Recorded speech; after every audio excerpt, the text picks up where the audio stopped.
Hey y'all, it's Krypton Critics. I'm here to do a review of the new Netflix first season and series of Defenders.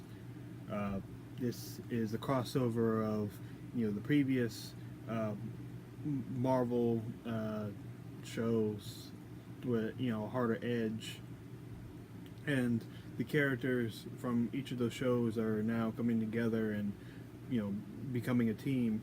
We have Daredevil, played by Charlie Cox, Luke Cage, Mike Coulter, Jessica Jones by Kristen Ritter, Iron Fist, Finn Jones, Stick, Scott Glenn, Misty Knight, Simone Missick, Colleen Wing as played by Jessica Henwick, and we also have a returning sort of antagonist, sort of protagonist. You would have definitely seen her if you saw any trailers, and that's Elektra, played by Elodie Young.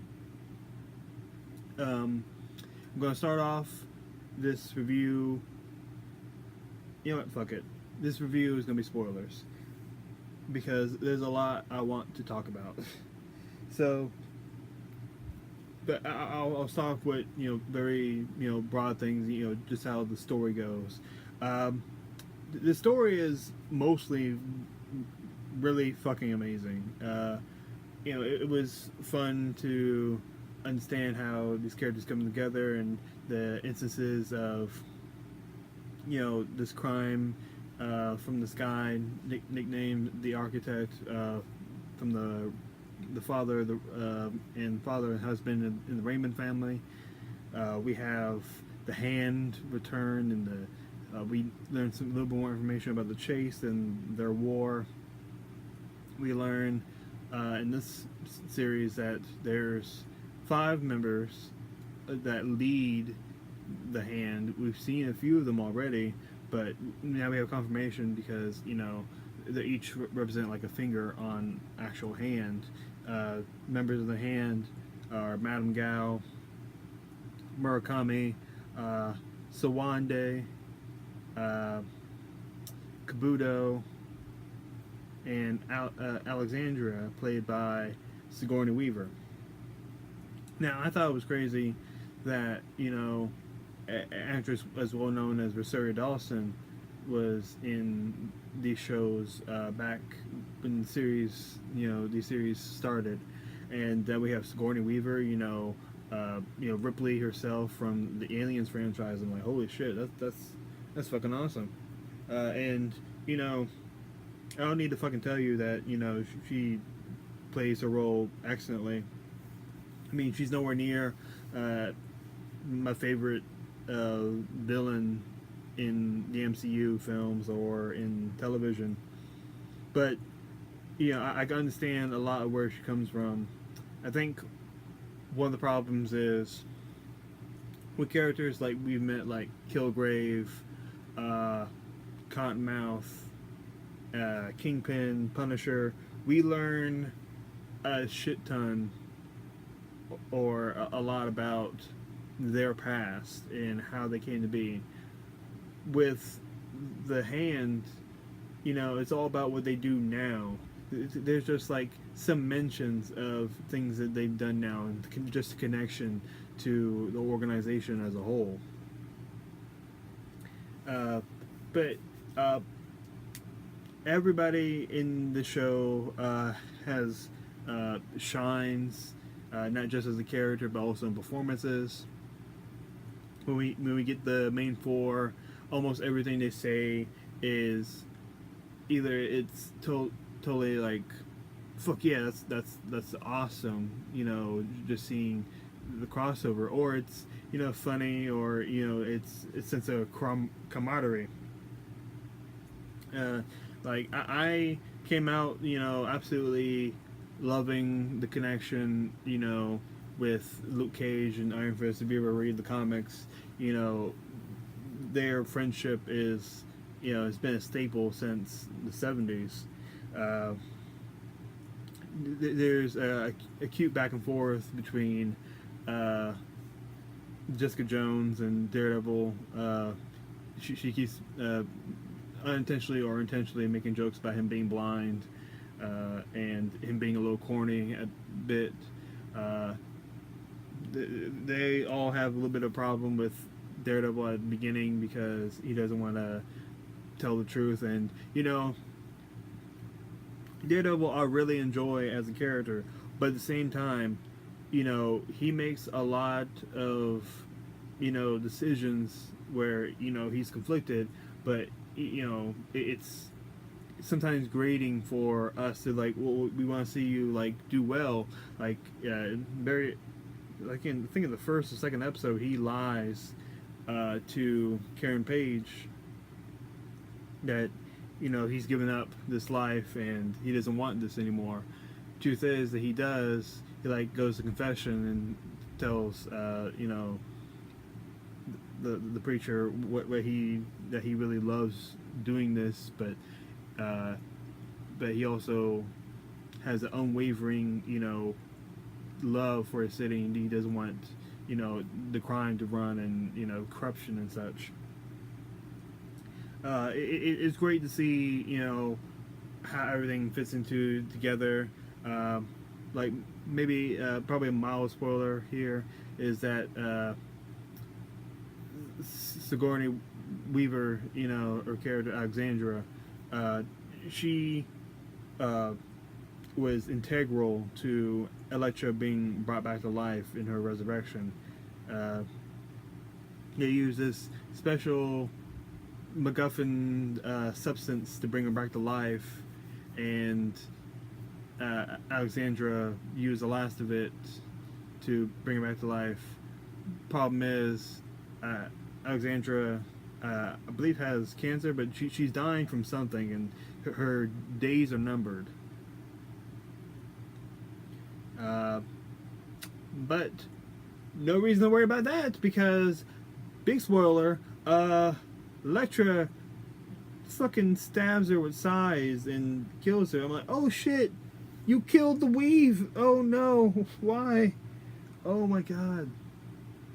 And the returning romance between Daredevil and Elektra is, holy shit, that's complicated. It kind of seems like them beating up each other sometimes is their equivalent of banging. Like they need to get the sexual frustration out, and they need to do that. Spoilers, so she doesn't die again. Oh my. I mean, I know I'm making fun of it a lot. I really did enjoy it. Some parts, these Netflix shows, one of the problems that they have is sometimes the ending seems rushed because they set up all these, plots and sometimes a subplot, and to converge it, a lot of times they're like, well, wait, yeah, shit, fuck, we only have an hour left to tell the story. What are we gonna do? We also want to complete the arcs of the side characters. Like, how does Karen feel about this? How does Foggy feel about this? How does Malcolm, the ex-addict from the apartment that lives with Jessica Jones, what about Patsy Walker, Trish? How does she feel? Like, oh fuck, damn it. Before a while now, the big glue that was holding there was connective tissue to all these shows was Claire Temple.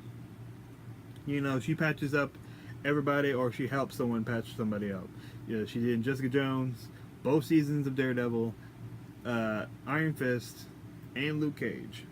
She was in each of those series, and she has to be in this one. She definitely was. It would be wholly unreal if she wasn't. It would feel awkward, in my opinion. I kind of liked her relationship with Colleen Wing. They both talk to each other, and they wonder who is the foundation.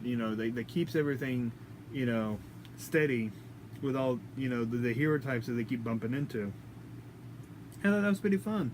um, there's a few jokes between Luke Cage and Jessica, saying that they're gonna get back together because they used to date and fuck a lot.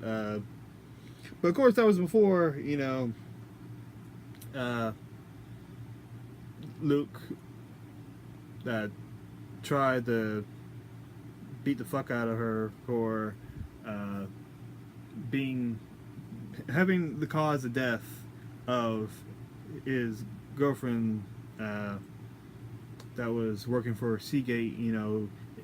Beginning of the show, it has him coming out of Seagate, because he had been sent there at the end of Luke Cage because Mariah Dillard and Shades, they're always up to some devious shit. We don't know exactly what they're doing at this moment, but they mentioned that they've been laying low a little bit. And in the show they had to lay low a lot. There's like 3 different hideouts. There's like a Chinese restaurant. There's abandoned warehouse. But yeah, everybody gets to shine. Everybody has their emotional moments. We have returning a plot line of the kids in Harlem that are doing bad things, but it's all connected to the hand. So yeah, it's and I'll be remiss if I didn't talk about the action scenes. Every action scene is invigorating, extremely well choreographed. You just feel the rawness and the badassery and just fucking everybody. Occasionally I'll be like doing something while I'm like watching it. I'll just make sure I'm listening. I have headphones on. But every time they really start duking it out, I'm like, well, I gotta put that aside and I gotta sit down and have my eyes glued to the screen because I just know it's gonna be fucking fantastic. There's great cinematography. All these shows have really great cinematography. Sometimes in the action scenes, not necessarily in fighting. The cuts are a little too fast, and sometimes there's a slight shaky cam. Could do without it, but it doesn't upset me. But yeah, there's great. There's a lot of shots where there's a colored light bulb that will reflect a color in somebody in a darkened room. That usually always looks cool, and there's a lot of great framing. Music. It's a little more subdued to something like Luke Cage and Iron Fist, which had a major influence from hip hop because Luke Cage and Iron Fist are both obsessed with 90s and 2000s hip hop. There's probably only 3 hip hop songs or 4 in total. It sounds a lot more like Daredevil does, where it's more of a underlying score. But yeah, this show, So let's talk about. Let me talk about the thing that I'm a little conflicted about. The very ending. And this is also. Yeah, this is no spoiler. Spoilers. Daredevil dies, and he comes back at the very end. Now, they show him being crushed, like building falling on him. I can only assume that Elektra dies, but he survived. So, it's kind of like, we want to have our cake and eat it too kind of situation, because they milk this situation a lot, where they have all the characters be sad and start to connect.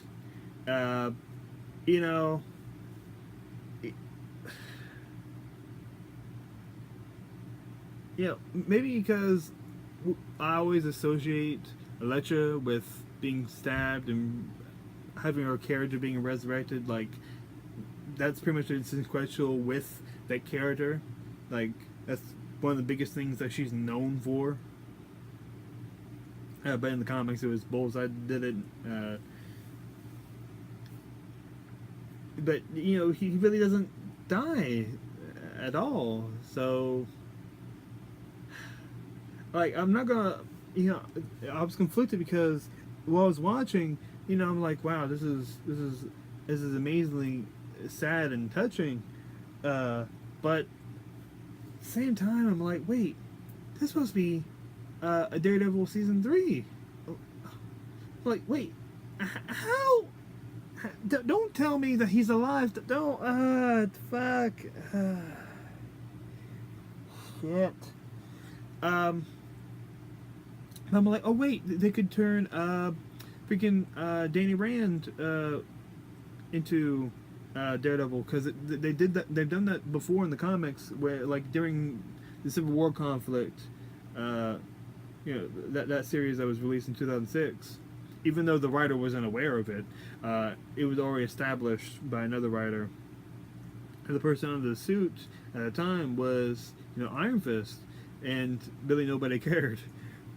I feel like he could do that again, but they would have to really stretch their neck out to make a good reasoning for why, because he just met everybody else.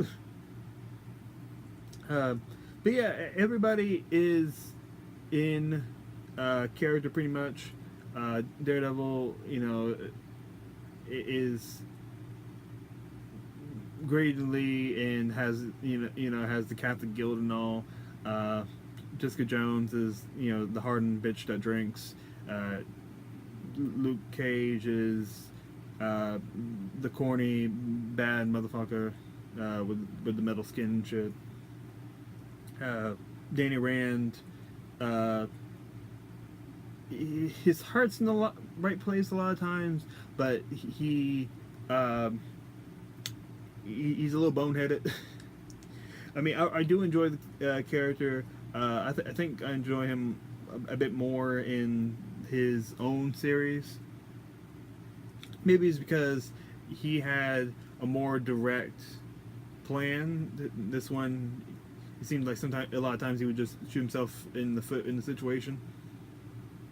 But the actor did very well. So did his girlfriend Colleen Wing. She's still pretty badass.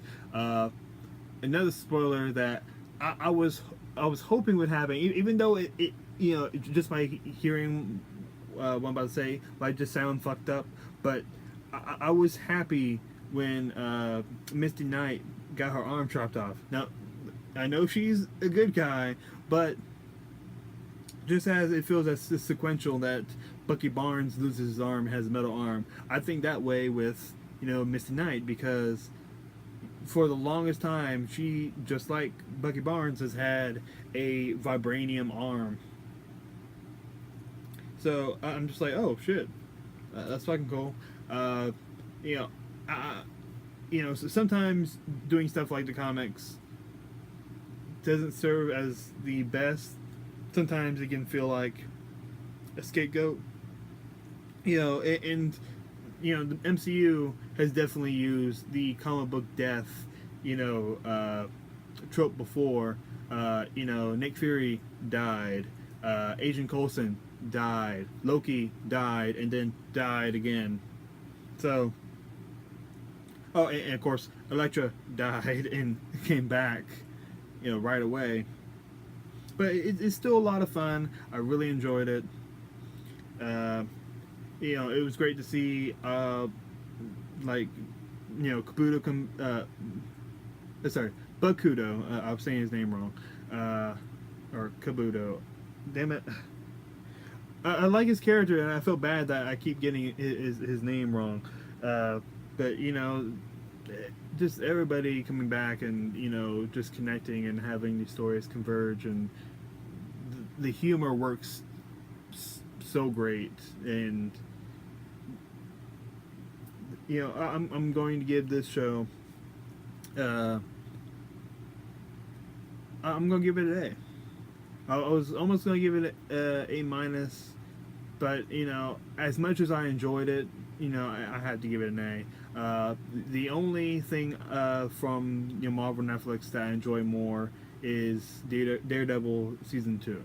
I like this more than Luke Cage, Iron Fist, Jessica Jones, and Daredevil season 1, but not by much. Uh, it is a complete recommend for me. As part of the Crippin' Critics, you know, I